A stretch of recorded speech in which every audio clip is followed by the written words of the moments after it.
The city of South Padre Island using green-colored sand to track beach nourishment efforts. For decades, the city has been estimating the location for sand used to prevent beach erosion. They now plan to use precise measurements for the first time in the city's history. Alfredo Cuadros explains.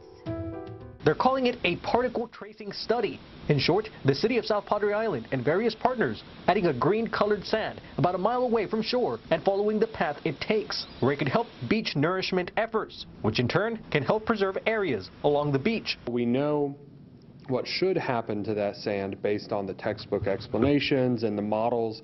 There's really no way of knowing exactly where that sand ends up unless we have a way of tracing it. Record of SPI placing sand as beach nourishment dates back to 1988. Over 4,400 pounds of it added into local waters. They'll be tracking it for about a year, after which there will be so little left that a different batch will be needed.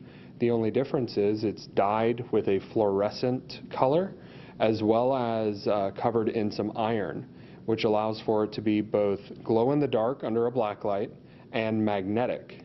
But don't expect the beach to turn green anytime soon. When the tracing sand makes its way to the shoreline, it's unlikely whether you or I will be able to tell it apart from everyday sand. However, researchers will take samples and measure what impact their efforts are having. We know that the better we understand our coastal system, the better we can manage it for those who visit and live here. The entire study came at a cost of about $600,000.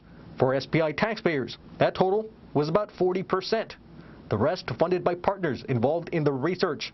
From South Padre Island, Alfredo Cuadros, KVEO, News Center 23. The city of South Padre Island plans to make the collected data available to the public once the study is complete.